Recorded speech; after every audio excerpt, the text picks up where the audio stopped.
Hey, everybody, we're still working on our 5-second rule, and we are on chapter 10 today, and we're going to be talking about increasing productivity. So really quick, does anybody have anything they want to share that they 5, 4, 3, 2, 1 their way into in the last week? I did last night. I've been talking about taking time for myself and soaking in the tub. And I did that last night. I said, I'm going to do it. And I did it. Nice. That's important. Yes. Absolutely. Am I frozen? No, okay. All of a sudden I looked and I'm like, oh, it's frozen. So last week I started a new exercise program and I was really excited about it. Well, actually, no, I wasn't excited about it at all. And I didn't want to do it. And I was like, but I need to because I've just been having some joint pain. And I'm like, I know that something to do to decrease that is to move my body. And so, yeah, I had to 5, 4, 3, 2, 1 my way into that a couple times last week because, yeah, I didn't want to do it, but it's good. It's good. I was proud of myself. So, and also some work related stuff, just some phone calls and pesky things like that I needed to take care of, follow up with some people. And so, yeah, mailing a package, which for whatever reason, I just didn't want to deal with. I didn't want to package it. I didn't want to go to the post office.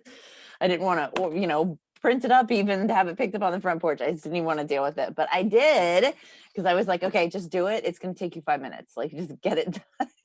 Everything you have is right here. So, so that helped tremendously. Anybody else? Jenny, 5, 4, 3, 2, 1 her way into a haircut. Yeah. I 5, 4, 3, 2, 1 somebody else's way into my haircut, but yes. I 5, 4, 3, 2, 1 my way through this week. Yes. One moment at a time. Yes. They pulled off another 1.75 liters of fluid this morning, and there's more in there still. Oh, wow. So Jeff, just to keep you up to date, Lydia's husband's in the hospital and he has fluid in his lungs. So they've been pulling fluid off. Yeah, it's the pocket around his lung. Oh, okay. But that's the second time they've pulled off 1.75 liters. That's almost a 2-liter bottle of fluid. That's crazy. I know. What's causing it? Some in there. I'm not sure. I don't know if his biopsy last week escalated it or something. I don't know. I don't know. Well, I'm sorry to hear that. Yeah, thank you. Well, I didn't hear. This is the first I heard too. Yeah. Well, everybody knows he has cancer, right? And yeah, it's just been a challenge. So yeah. Well, we've been praying for you. I know, and I appreciate that so much. Yeah. Definitely. Yeah, it's hard. I'm sure you, like I said, you 5, 4, 3, 2, 1 your way into a lot of moments this past week, doing things you didn't want to do. Yep. So. Absolutely. I'm on my way up there now. He might get to come home today. I'm not sure. So. Well, that would be nice. Yeah, we shall see. Yeah. Definitely keep him in my thoughts and prayers, Lydia, both of you. Thank you, Julie. Thank you. Yeah. All right. So, all righty. I feel like I'm so out of the loop of everything. Is just ridiculous. It's crazy. It's Yeah, that's all right. Well, don't worry about it. The easy thing about this book is that because we read it, you don't have to worry about it. You just have to sit back and listen. Oh, yeah, I know. No, yeah. Not necessarily this book, but just everything. I know. Yeah. I know. It doesn't take long for you to feel that way, though. Isn't that weird? Like sometimes I feel like I miss one call and I'm just like, I'm like, what is everybody talking about? So yeah, you're not alone. Right? Like books on tape with Jenny Cheatham reading. Maybe.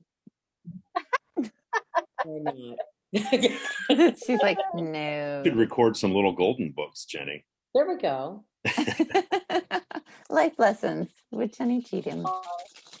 Okay, stop. I'm on the call. The lost little puppy. The lost little puppy. Oh my God, the pokey little puppy. Pokey little puppy. That's what it was. All right. Are we ready? Did anybody else have anything they wanted to share? I think Jeff probably did it going through his closet. We're moving into a new studio, and the new one has air conditioning, so that's nice.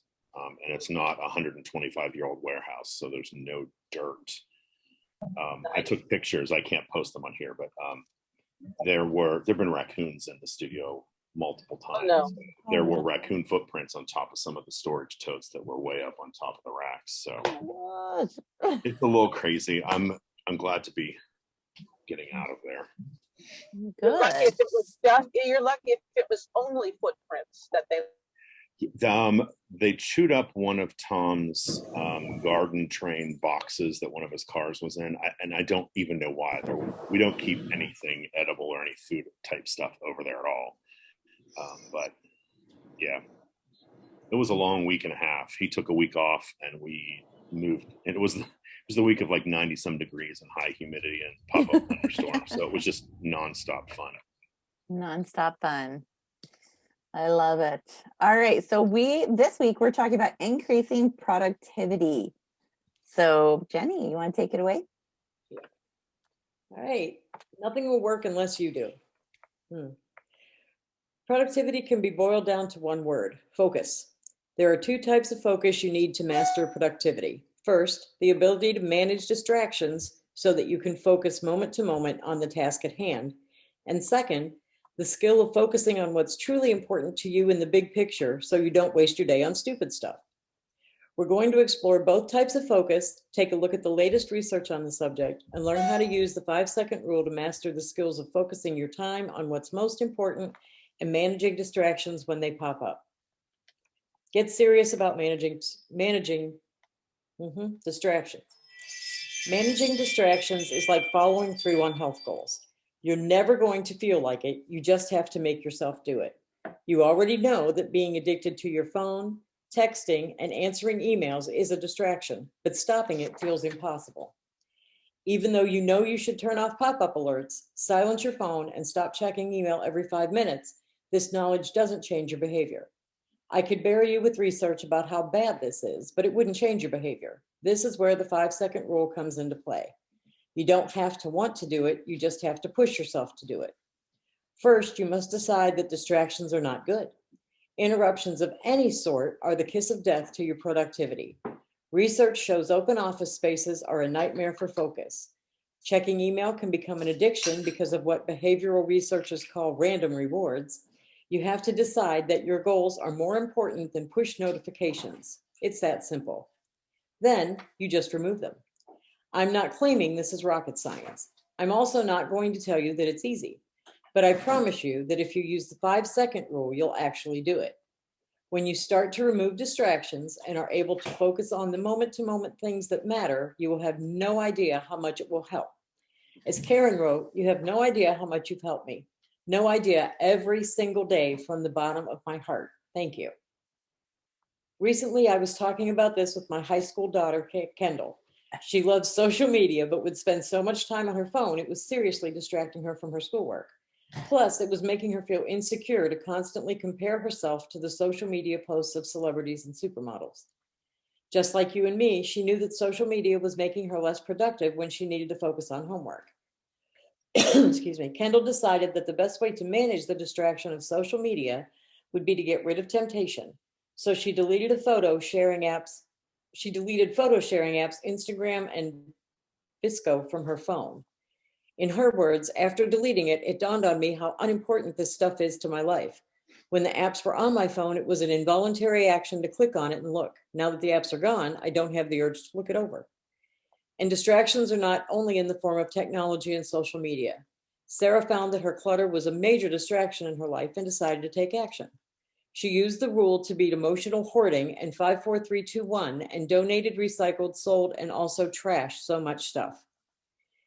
I'm using the 5-second rule to declutter my life. I'm an emotional hoarder and it's becoming problematic. So when I clearing through my junk, I make choices in 5 seconds and sure enough, it works. I've donated, recycled, sold, and also trashed a lot of things in the past few weeks. Now it feels amazing not to be bogged down by useless stuff. Take 30 seconds and talk. Absolutely. It's funny because we kind of talked about this a couple weeks ago. We talked about just sort of like the emotional baggage that comes with clutter, right? And it keeps you from being able to function. And it was funny, I overheard Eric talking to his cousin yesterday, and he was telling his cousin about some of the things that we've done around the house. And one of the things that he did was he got rid of old tools that because he had like tools from my dad, tools from his dad, tools that he owned, right? And all of them, I mean, the tools from both of our parents were 40 years, 50 years old, right? And some of them were like power tools and things like that. And he was like, a lot of these new things, they have better safety features. And he said, I would much rather just trash what we have and get new of a couple of these items. And so one of them was, I don't even know, one of them was a radial saw, right? So those are those things that could take off like your arm, right? Especially without safety features. And so it was sitting in the garage and we had stuff piled all over it, right? Because we didn't use it. Eric's like, he even said to his cousin, he's like, I've used this once in my adult life, making a little derby car for our oldest when they were in Boy Scouts, right? And so it was like, he's like, I've never used it. Like, he's like, so it was like we had our city clean out and him and the kids just picked it up and took it down to the street. And he's like, it was so freeing to get rid of that and to open that space and to be able to see past it. And it's funny because once you start doing things like that, like this lady was talking about, like unloading things, once you start doing it, you're like, what else can I take out? What else can I get rid of? What else can I free myself of? And it's really empowering to be able to, even if you don't take it the next step and like reorganize that space, even just to take some of that stuff out, you just don't realize like how much power stuff has over you. And even if it's stuff you don't like or use, if you're still letting it just sit there. And what we found was when we went through like our tough times, right? When we went through and we lost so much, I started this mini little hoarding situation because I got in that place of like, if I throw it, what if I throw it away and I need it and I can't afford to replace it? And my head just would go there. And finally I was like, okay, stop. Like after a couple of years, and it wasn't awful or anything, but it was just stuff that I didn't need that was taking up space, valuable space in our home. And I just was like, okay, enough. Like if you need it, then you will just buy a new one or go thrift store shopping or something, or maybe somebody just has one that they won't need, but you just need to have faith and just like get rid of the things. But it's hard. But when you do that, you become so much more productive. Like it's stuff that saw has nothing to do with the productivity of Eric's day to day whatsoever. But by getting rid of that saw and other things, it like made him so much more productive, like because it wasn't like just weighing and taking up like empty space in his brain. It's crazy, but it's really powerful. If you want to know how important your stuff is and you have children or relatives, ask them if they're going to want it if something happens to you. You can get rid of everything in your house. Mm-hmm. We saved stuff for years that we knew the kids were going to want. No. Nothing. I They're know. like, no. Yeah. I know. But it's so true. It's so true. Just to kind of, that's a really good way to say it, Jenny. I know. We were like, don't you want this? And they're like, no. Casey told us to throw stuff away so her kids didn't have to deal with it. She goes, throw it away so your grandkids don't have to feel guilty when they throw it away. It's true, because you do. And that was kind of, and so now that it's been, a couple years since, well, it's been 5 or 6, 7 years since his parents lived here. Now he's finally kind of like, okay, I can start letting go of some of this stuff. And it's a healing process. And so, he had to kind of like go through that himself, because I can't come in and be like, don't need that, don't need that, don't need, like, that's not fair. They're not my memories. And so yeah, he needed to kind of go through that. And each time he goes through stuff, he releases a little bit more and feels a little bit more at peace with it. But it's emotional. Yeah. All right, Jenny, you ready? Yep. Okay. By clearing through her junk with 5-second decisions, Sarah now feels amazing and is no longer bogged down. So if you find yourself getting distracted like Kendall was by social media, or Sarah was by her surroundings, that's a huge moment of power. You just woke up and now it's time to shake up your environment. 5, 4, 3, 2, 1. Remove the distraction. It really is that simple, and the rewards are powerful. The harder and more powerful thing to do is to master the second type of focus, the big picture focus. Here's one thing I've used the 5-second rule to do that has increased my big picture focus like nothing else: being a boss about my mornings. Taking control of your mornings is a game changer for productivity. The way I did it was to create a morning routine. Alyssa found after she implemented her own morning routine, she started to rule her days. So I have become a little obsessed with Mel Robbins Live. I love her messages and I'm practicing her rules: getting up early, I hate that, but I want to love it; eating breakfast, coffee, I don't eat normally; not touching my phone till after; clearing my mind, set intentions, and rule my day. Just as Alyssa said, when you create a morning routine and follow it, you set your intentions. And over, you'll trigger a chain of events that will shock you. I owe my morning routine to Duke University professor Dan Ariely. According to Ariely, the first 2 or 3 hours of the day are the best hours for your brain, once you fully wake up. So if you pop out of bed at 6 a.m., your peak thinking and productivity window is 6:30 a.m. to 9 a.m., and so on. If your household is anything like ours, it's chaos most mornings. Feeding the dog, getting breakfast, and guiding 3 school-ready kids out the door can chew up more than an hour and cut into your peak productivity window. That's why when I had to get serious about my mornings, if I planned to be the boss of my day, it started with getting up earlier so that I had time to focus on my big picture goals before the day hijacked me. Here's how I changed my routine to become a master at focusing on my priorities. 1, I get up when the alarm rings. We went over the importance of this when you learned about the wake up challenge. The alarm rings, I get up, the end. For peak productivity, you should never hit the snooze button. There's actually a neurological reason why, one that I learned while conducting research for this book. You know that getting a good night's sleep is important for productivity, but I'll bet you didn't know that how you wake up is just as important as how you sleep. Scientists have recently discovered that when you hit the snooze button, it has a negative impact on brain function and productivity that can last up to 4 hours. Here's what you need to know. We sleep in cycles that take about 90 to 110 minutes to complete. About 2 hours before you wake up, these sleep cycles end and your body starts to slowly prepare to wake up. When your alarm rings, your body is in wake-up mode. If you hit the snooze button and drift back to sleep, you force your brain to start a new sleep cycle that is 90 to 110 minutes long. When the snooze alarm goes off in 15 minutes, the cortical region of your brain, which is the part of the brain responsible for decision-making, attention, alertness, and self-control, is still in the sleep cycle. It won't be able to snap awake. It needs 75 more minutes to finish what that snooze button started. It can take up to 4 hours for this sleep inertia condition to wear off and for your cognitive functions to return to their full capacity. That's why you feel so darn groggy when you get up after hitting the snooze. It's not because you didn't get enough sleep. It's because once you hit the snooze button, you started a new sleep cycle and then interrupted it. On days you hit the snooze button, there's no way you're at your best. So I'm dead serious about this. The alarm goes off, no snooze button, get up, not negotiable. I have a question. Okay, so they give this statistic of like this Duke University professor saying the first 3 hours are most productive. So let's just say you do hit the snooze alarm, right? So you hit the snooze alarm, and if you're still like in the middle of your sleep cycle and groggy for 4 hours, does your 3 hour window start at the end of that 4 hours? I'm just thinking that they need to make the snooze button 90 minutes instead of 15.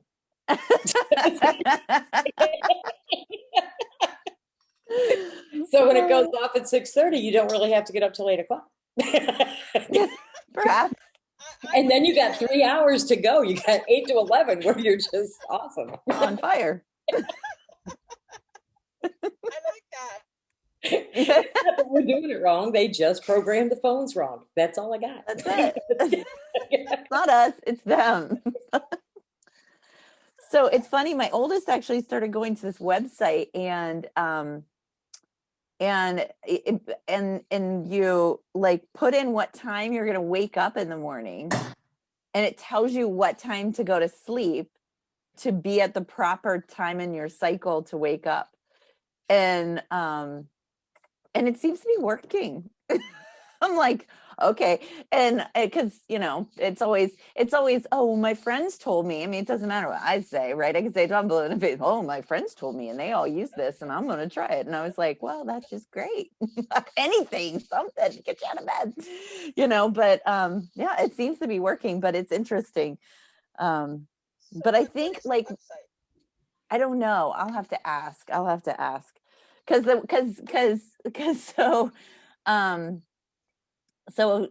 wake up time was 10:30 and it said go to bed at 1:30, 3, 4:30 or 6. And I said, so which one of these are you going to do? So, I don't know. We'll see when I get there. Like, we'll see when you get there. I'm like, okay, have fun. Good night. I have a thing on my phone that tells me to go to bed at 2:00 in the morning. Oh, I It's- had that Yeah. set on my phone for a while, but it told me to go to bed at 10, Jenny. Well, You can yeah. program Well, that. You can Mine says 2, and then like it's set to get up at my alarm set at 6:30. And the first time I did it, this little thing came up that said, "This is not enough sleep." That's funny. That's actually. Why? that's Why pretty 2 interesting, a.m.? though. I'm intrigued. Oh, I'm sorry, Lydia. No, that's okay. That's pretty interesting, Ellen, because like sometimes I wake up, it's like, I don't know, 4:30 in the morning or something. I'm wide awake.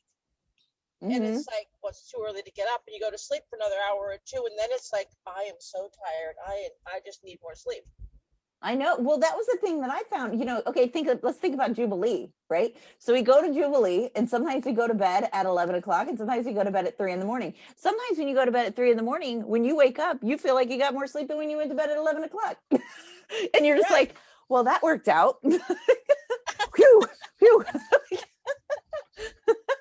Right. So I'd like to give that a shot. If I look into that a little bit more, because that's kind of interesting. Yeah, I'll ask what the website is. Thank you. Sorry, 2 Jeff. in the morning, Jeff, because sometimes if I'm working, I forget that I need to go to bed. So at 2:00, it's I say, Which job are you working, Jenny? none of your business, Jeff. I'm not selling any of my costumes, so just, So the secret lives on with her. That's funny. Oh my goodness. Oh my goodness. All right, Jenny, you can get back to it. I just had to put my 2 cents in there. Okay, 2, I walk to the bathroom and turn off the alarm. My husband and I do not have our phones or alarm clocks in our bedroom or on our nightstands. Where's my phone? In the bathroom. Close enough so I can hear the phone ring if someone calls and the alarm ring in the morning, but far enough away so I don't fall to temptation. If my phone is on the nightstand, I'll grab it without thinking and stay in bed reading emails. You know you're guilty of the same. If it's in reach, it's easy to grab without thinking. A majority of adults read emails before they get out of bed, and a recent study from Deloitte reports that 1/3 of adults and 1/3 of those under the age of 35 actually wake up and check their phones in the middle of the night. By putting my phone alarm in the bathroom, I'm making it harder to succumb to the habit of reaching for my phone, and I'm setting myself up for a good night's sleep. Okay, so time for a second. I actually did this after I read this the first book. I did this. I started putting my phone. I charged it someplace else, and it was helpful. It was helpful for me as far as sleep goes, like making sure, like, so if I did wake up in the middle of the night, I would look at a book. Or I would do something like if I was awake in the middle of the night. Like last night, I woke up at like 4 a.m. and I looked at my phone for like 2 seconds. And then I was like, you know what, if I'm awake, I'm going to read a book. And so I got a book and just started reading. And so, but it helped me because I usually have my phone silenced anyway. So it's not the dinging or any of that stuff that goes off. But it is, you kind of get into a habit of looking at it as soon as you wake up in the morning. And so when I was doing that, I wouldn't look at it in the morning until after I got the kids on the bus. So then that way, when I got up in the morning, I would look like at a daily type of a book, and just read whatever the thing for the day was. And then I would go ahead and get started with my day and get the kids situated. And then I would take my phone to the bus stop. And then on my way home from the bus stop, I would be looking at my phone because it was down the street. So I was just walking. And so I would just kind of glance at my phone to see if there was anything emergency. But it helped me be present in the moment for the kids.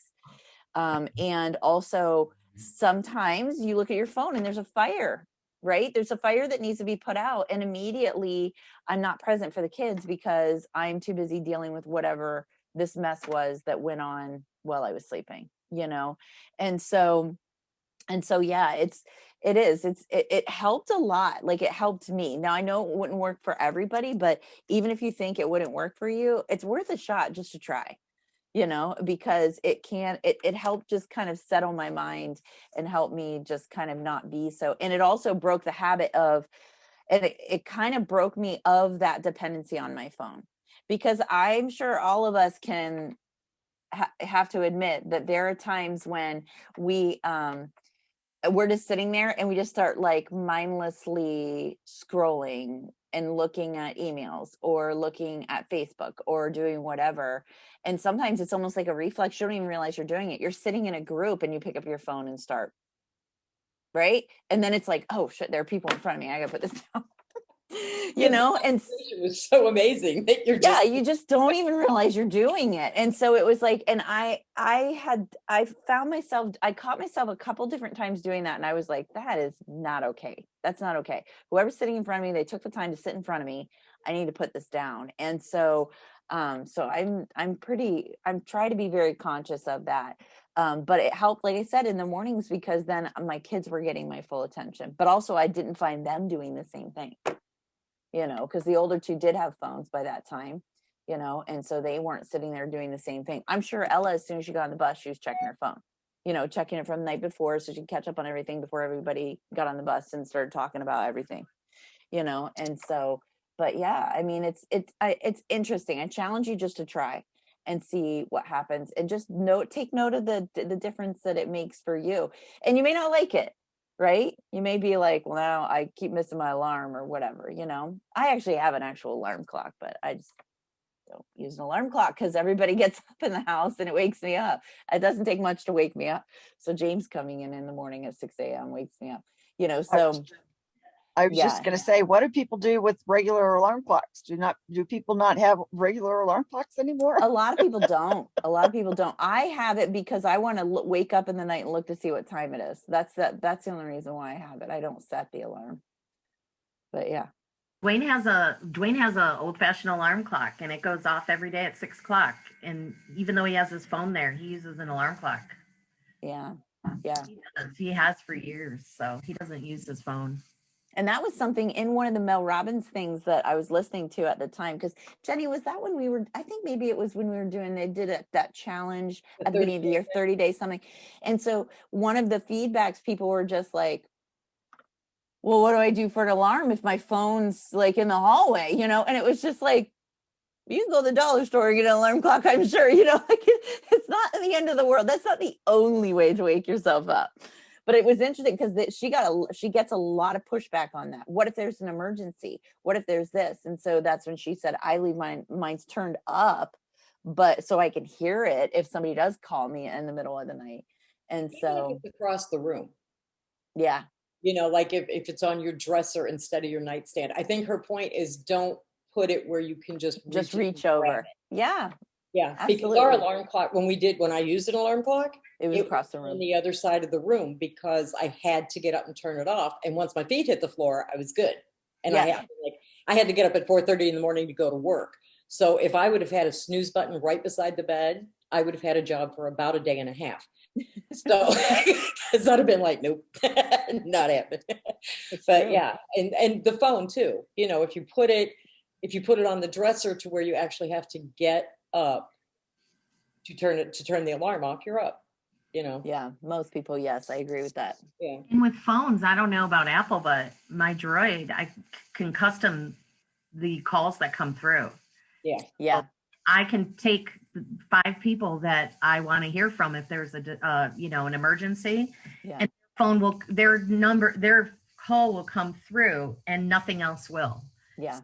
Yeah. I don't care. Not that I don't care about everyone else, but a true emergency is only really 5 people.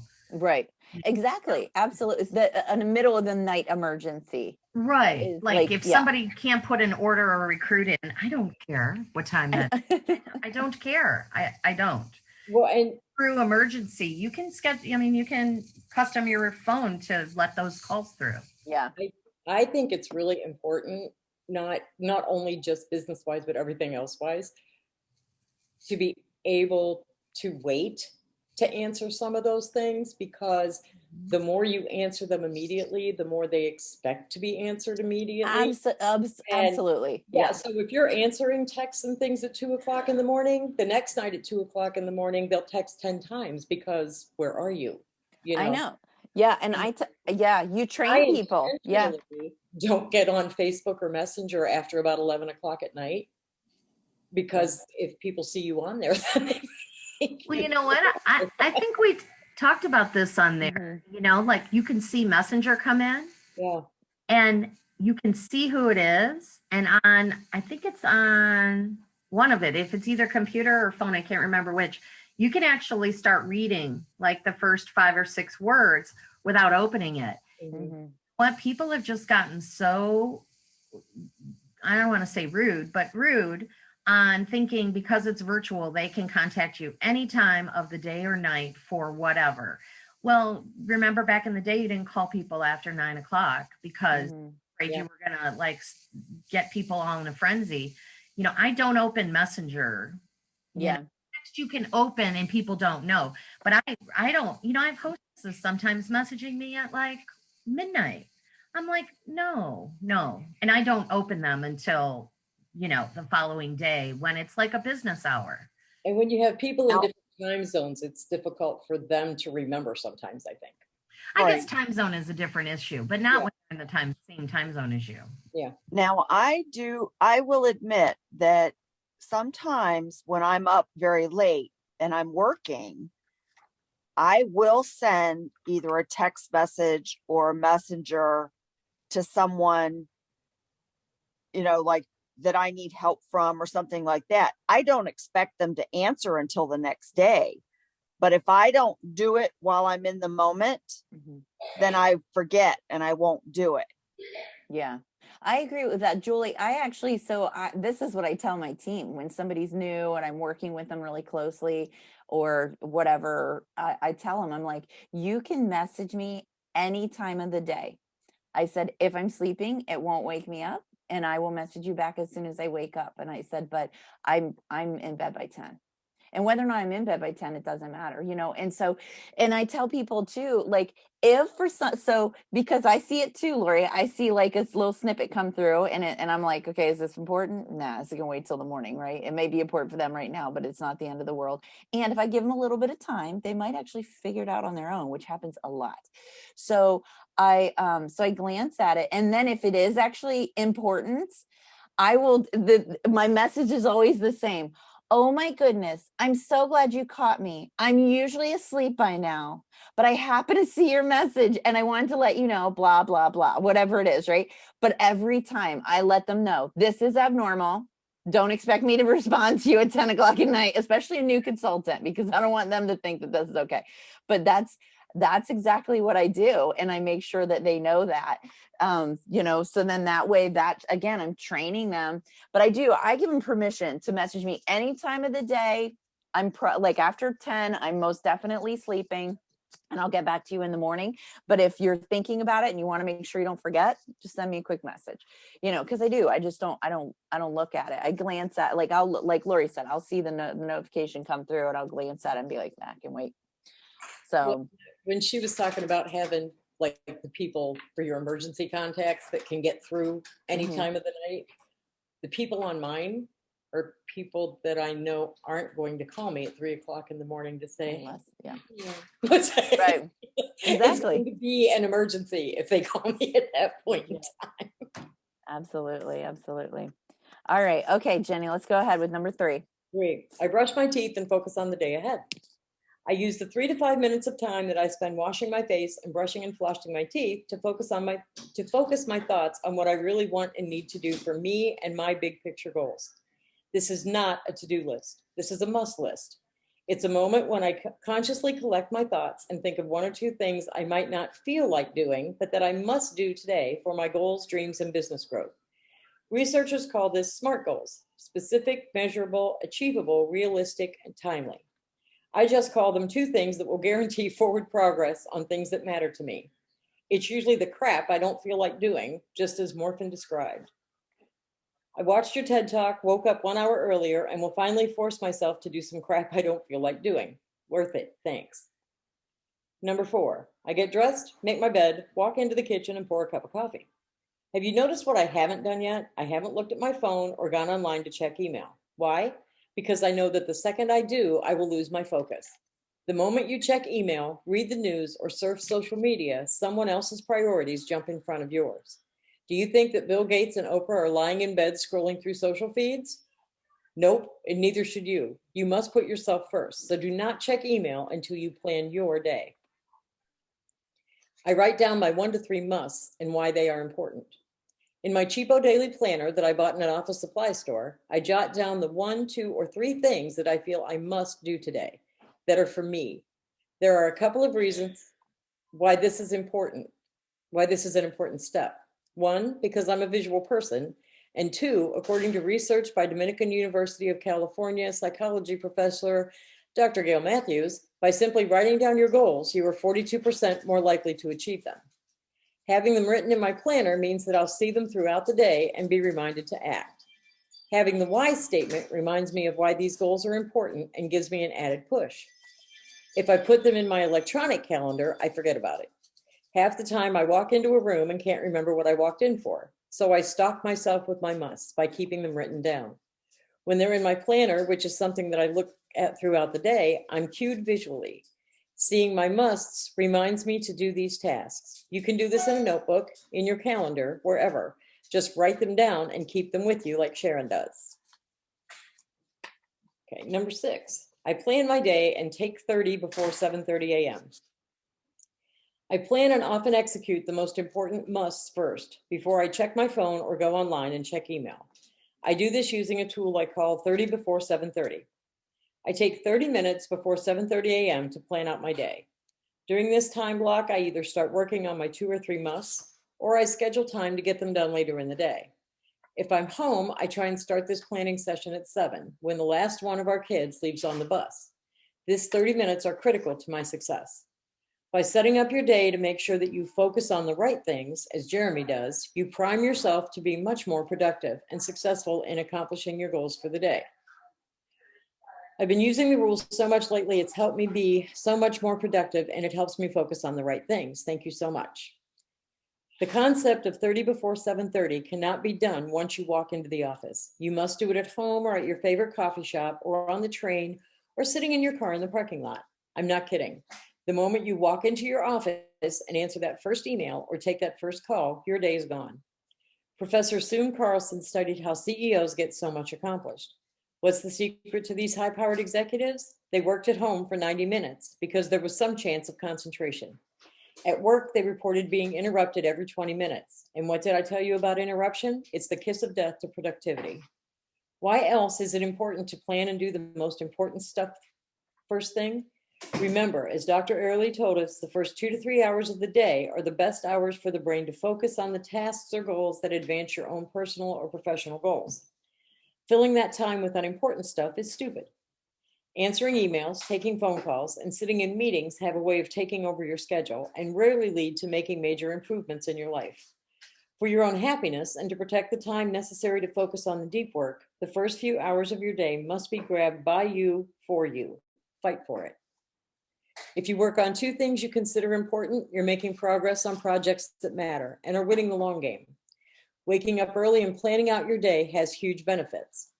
By jump-starting the morning with early wake-ups, checking lists and rituals, he has been able to take control, set his priorities straight, and find time to start working on a new book. I followed up a few weeks later asking how the morning ritual was going. Today is day number 54 for me getting up before 5 a.m. and following a daily ritual. The 5-second rule gets my butt out of bed on cold mornings and into my first thing workout. That's amazing. 54 days of being his own boss. Tony did the same and found his way back into the gym every morning at 5 a.m. Mel Robbins, since attending your 5-second training about a month ago, I've noticed my way back to the gym every morning at 5 a.m. I know it's hard to get up that early and get right into a workout, but when you 5, 4, 3, 2, 1 to find the activation energy to beat those feelings of resistance, you not only set yourself up to be the boss of your day, but you also activate your greatest self. Number 7, I plan my quitting time. Here's something else I learned from research. In addition to planning my day, I also plan the time I stop working. That's right. Every day when I start my day, I determine what time I will stop working and hang out with my family. Having a deadline for stopping or redirecting does 2 things. It makes me more intentional with the time I have, and that makes me more productive. There's a principle called Parkinson's Law. Work expands to whatever time you give it. So give your workday a deadline. A deadline is important for stamina and mental health. It forces you to focus and be serious about taking the break from work. It's a break that we all need to present with our families and give our brains the time to rest, recharge, and reset that they require. I'm not going to lie. I've had to use the rule to force myself 5, 4, 3, 2, 1, turn off the computer and stop working for the day more often than I would like to admit. Using this daily routine has helped immeasurably. It's how I put my priorities ahead of putting out daily fires. I feel more in control because I own my actions from the moment the alarm rings. I have more clarity, which helps spot opportunities, because I've defined the 2 to 3 big picture musts that will move my goals forward. If I notice myself detouring from my routine or getting distracted, that's a moment of power. I use the rule 5, 4, 3, 2, 1 to get back on track. Of course, you can create any routine that works, but if you're looking for a way to start, try mine. Lots of people have found great success adding exercise, meditation, and gratitude lists to their morning routines. Road test them all to see what works best for you. What I'm telling you is simple, it's obvious, and it works. Customize it so it works for you, but by all means, 5, 4, 3, 2, 1 to do it. When you do the work to be the boss of your day, as Christy says, it's a real game changer. She has achieved the highest rank in her company and is on fire. Christine, I have learned that I can push myself to limits I never thought possible. I've learned it's as simple as 5, 4, 3, 2, 1. Thank you, Mel Robbins, for your talk, a real game changer.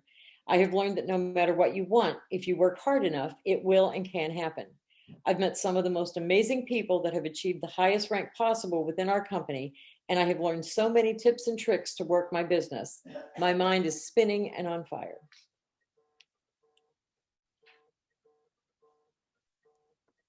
Nice. Thank you so much. So it's funny because I almost did it while we were sitting here talking, but I didn't want to pick up my phone. So the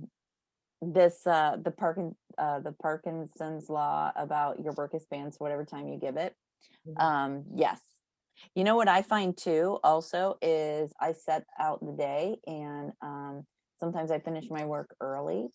And if I had a quitting time, I probably would accomplish a couple more things, just like, oh, I only have 20 more minutes till 4 when I said I was going to quit or whatever. So I think it would work both ways for me, just knowing how my mind is and how I work.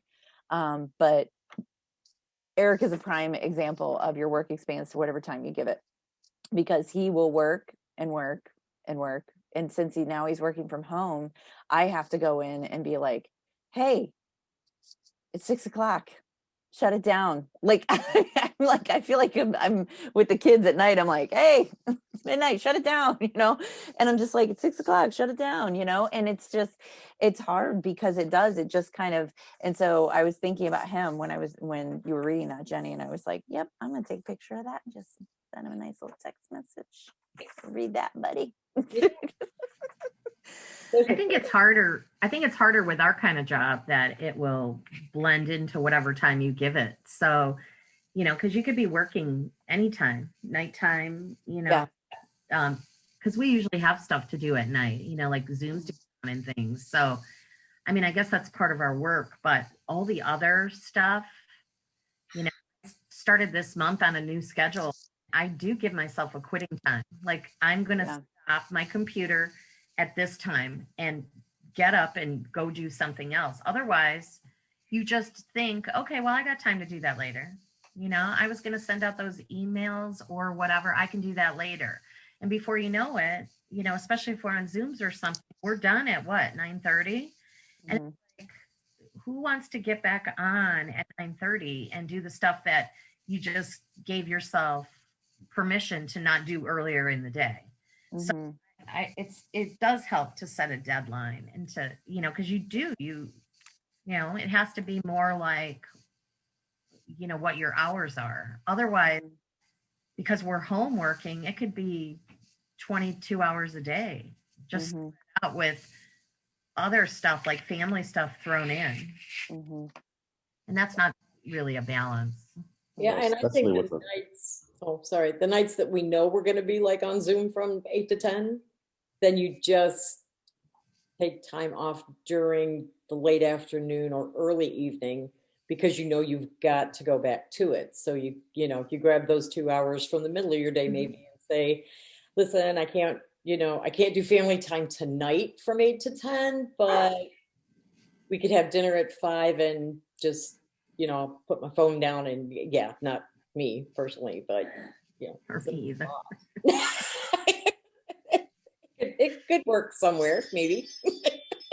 And you know, like my husband has a quitting time, but he's never, I don't remember the last time he quit at 5 because a lot of it's not under his control, you know? So sometimes he doesn't get home till 7 or 8 or whatever time it might be. So some things you can't control, you know, unless you're lucky enough to have a job where you can say, okay, it's 5 o'clock, boop, I'm done. And you're out of there no matter what, you know? I mean, there are some jobs like that, but Mhm. What were you going to share, Jeff?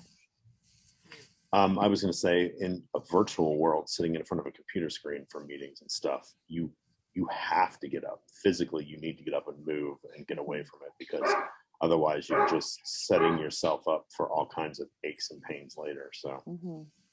Yeah. plus you you have to just clear get your up staring mind. at a screen. Yeah, exactly. Mhm. Yeah.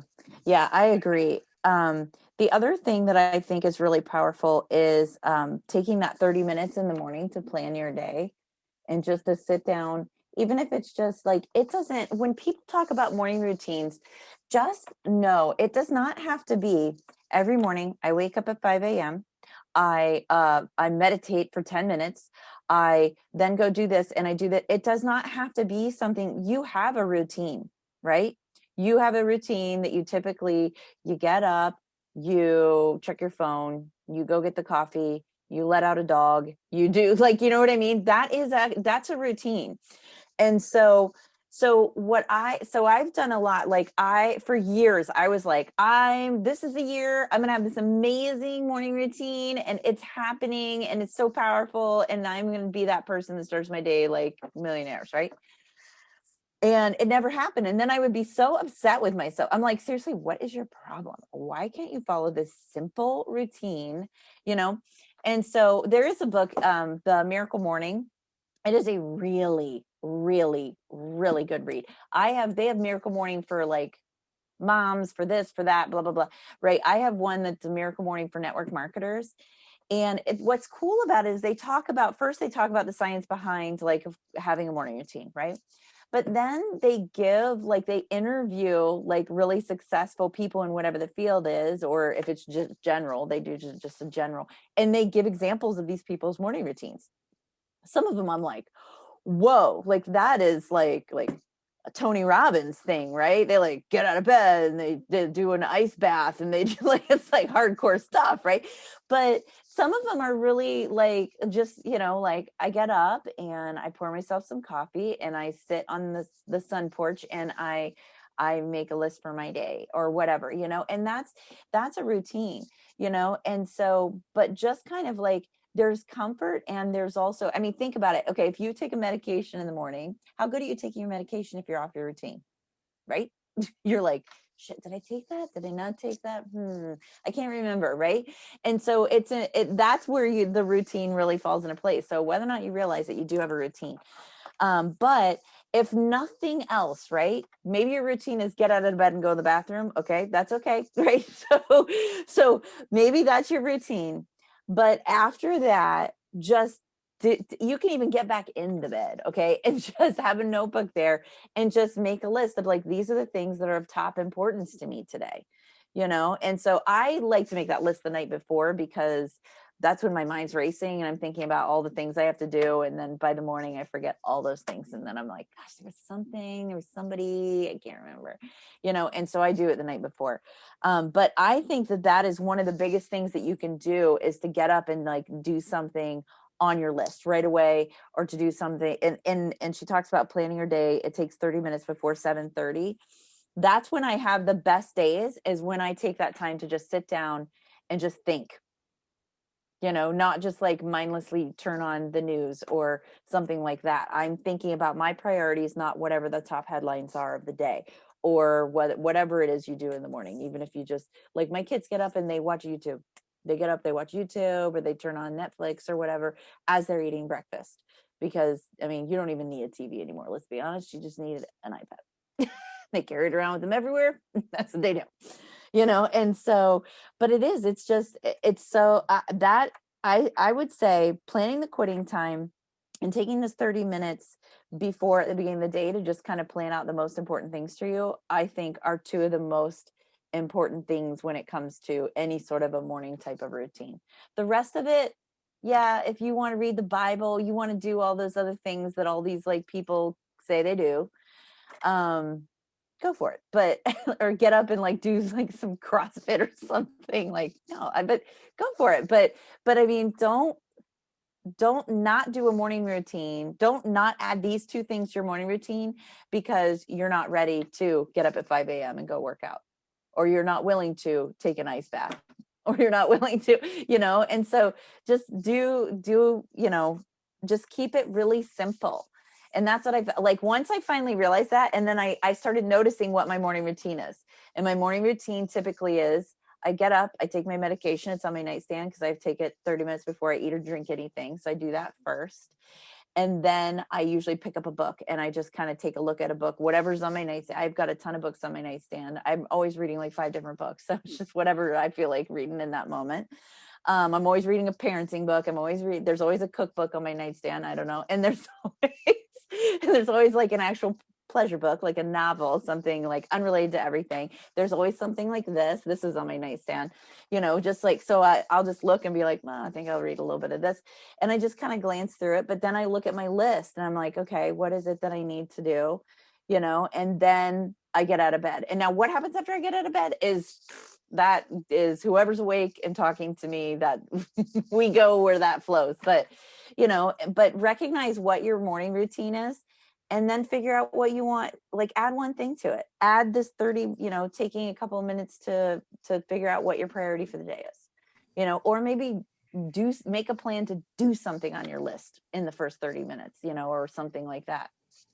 See, I would think reading a cookbook right away would add more lists to my to-do, because then I don't have those ingredients. If I want to make that, then I got to go to the store, Yeah. So a cookbook. I always have, You really have a cookbooks cookbook everywhere. on your, you have a cookbook on everywhere. I love cookbooks. I used to always get cookbooks. I like to look through them too, but I actually got rid of a ton. Eric was like, oh my God, you're actually getting rid of cookbooks. And I'm just like, yeah. So I only have like one little shelf downstairs now with cookbooks. But yeah, but I do. I love to like look at different recipes and just learn about different foods and stuff like that. See, this is the different mental process that happens with stuff like that. Lori looks at it and says, oh, if I'm going to make this, I need to go to the store. I look at it and go, oh, we don't have this, can't make it. That's so true. I'm like Lori. I'm not. Okay, well, I guess it depends on my mood. Like, it depends on how much time I have. If I know I can't go to the store, yes. But yeah, that's funny. It's always been me. It takes ginger. Well, that's out. I don't even know how to peel ginger. I don't even know what ginger looks like. Oh, that's funny. and that's funny. All right. Well, thanks everybody. So next week we will work on procrastination. Don't be late. Don't procrastinate. Let's do it next. Let's do that next week. You Yeah. know, Let's skip a week that's and what do we should- that. Yeah, I mean, we've It's been not the week done. after. We need time to prepare. That's We what need it to rush says. into Take time to anything. prepare. Yeah. Absolutely. All right. Bye, everybody. Happy Monday. Bye, guys. Bye. Happy Monday.